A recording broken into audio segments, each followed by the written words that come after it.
Hello, I'm Michael Pierce, and this is The Human Condition.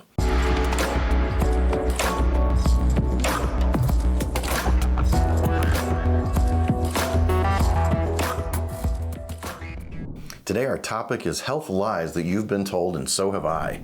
Today we're going to unpack some of the health lies that we grew up with and that we learned in school that aren't true, and we're going to talk about what that means for our lives. If you'd like to stay with us, please give us your email on our website. Come to humanconditionlab.com and subscribe to be a member and be part of our community so that we can keep you informed of what's going on. We don't want the algorithm to lose you or drop you if something happens, as does happen sometimes these days. So, health lies that you've been told. I was raised in a number of health lies, and so were you, and I've been able to, by virtue of my life focused on taking care of people for 30 years, see through that matrix. And so when you take the red pill and you go through that matrix and you start to see things from the other side, you begin to unravel how you've been thinking, and you begin to unravel what you were told, and you begin to ask a lot of questions. Now, I've always been a naturally skeptical person. I think that it's important for us to realize that there is an entire edifice, an entire facade, an entire frontispiece that's been made of medicine that we all assume. And those assumptions are things like this.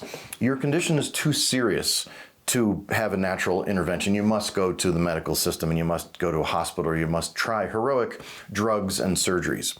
You're too far gone. You are guilty of giving people false hope. They're going to get false hope from what you've said. Age is a declining factor. Age by itself just sucks your life away. There are no healthy old people, and that age is a disease by itself. There's also another phenomenon that's the idea that anytime a doctor is successful treating people for something naturally, they say it's anecdotal, or they say that it's never been seen or reported in the literature before in a reliable way. And I think it's pretty clear by John Ioannidis and some other famous scientists in the last several years that up to 80% of our scientific literature is fraudulent and that is unreproducible. We can't reproduce it. So we have this crisis of reproducibility in mental health as well as physical health and science generally. It's a factor of captured agencies and captured journals and captured systems where special interest corporations and government agencies pay for doctors to write in a certain way that has a bias, a forethought. That concept is one that it takes a while for doctors to remove because there's a lot of fear around it. When you feel a great deal of fear, you feel like the person is too sick for you alone to handle, or the person is too sick for your interventions and they must go to a higher order hospital with more heroic interventions. And it turns out that a lot of times if you just wait, people get better. So I just want to reassure you that for most chronic conditions and for many acute conditions, there's a chronicity behind the acuteness of the condition. So when somebody comes down with an illness really quick, like happened recently in this latest pandemic, sometimes the reasons that they came down with an acute illness are actually chronic. And so if we could look at those chronic factors and say,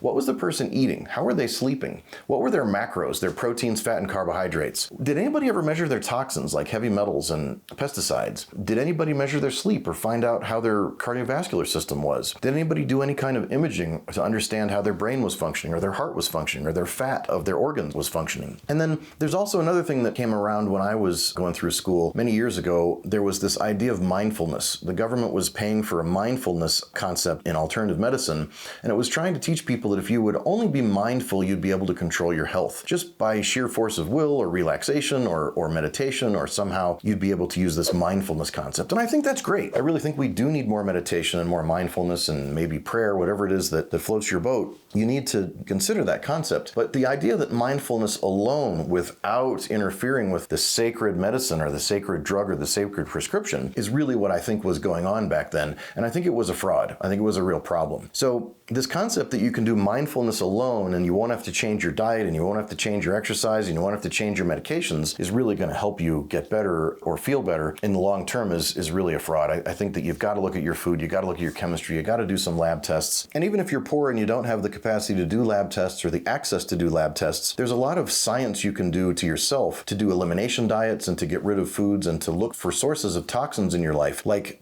pesticides, herbicides, heavy metals, and chemicals, and mold. And if you can do those things, you can really get rid of a lot of problems. There's also the fallacy of hyperfocus, which is this narrow range. In medicine, they frequently divide the body up into little pieces and they look at one little thing. You have one little problem and they put all their resources into that one little problem, like a skin lesion or a tooth lesion or a problem with your brain. And they focus on that one little thing and they ignore all the other pieces, like what is your blood sugar? What is your insulin resistance? What is your sleep like? They don't pay attention to how incredibly powerful those factors are. So we need to spend a little more money, a little more time, a little more focus on studying the effects of just clean living and taking care of ourselves and each other. And I think we would discover that there's a lot of science behind just taking care of ourselves. In fact, in medicine, we have a story, an adage that they teach doctors that are doing interventional medicine, which is when something bad happens, they say, don't just do something, stand there, which sounds like the opposite, which you'd think they would say, don't just stand there, go and do something. Well, actually, we turn that phrase on its head in medicine, because in medicine, most of the interventions are dangerous and unnecessary.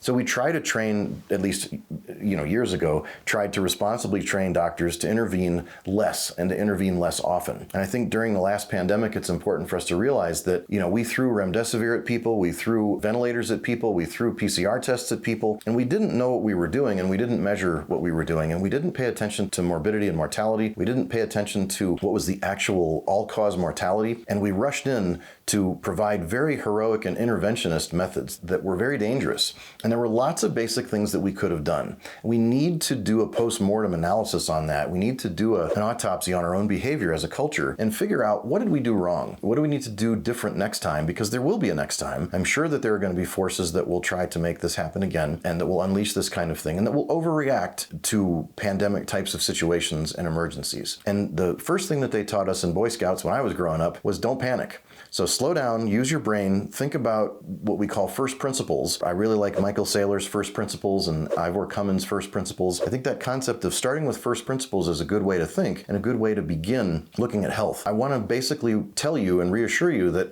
I've seen thousands of people in 30 years get better from things that you wouldn't think they could get better from. Things that are diseases of aging, things that are disorders of chronic infections, things that are disorders of injury and trauma, disorders of surgical failures, disorders of mental health, disorders that seem to be inherited disorders, and they get partially better. Now, many don't get all the way better, but some do, and some can get significantly better. There are problems of degenerative disease, joint disease, degenerative disease, arthritis that can be reversed. There are a number of problems that can be corrected. I want to just reassure people that I've seen it and it's real. And, chiropractors have been going to jail since we started for saying that kind of thing. We've stood up and we've said no to the system, and we were your voice. We were your capacity to say no, and your capacity to say, I think there could be another way. So please help us do that and ask questions and be skeptical when you run into health lies in your world.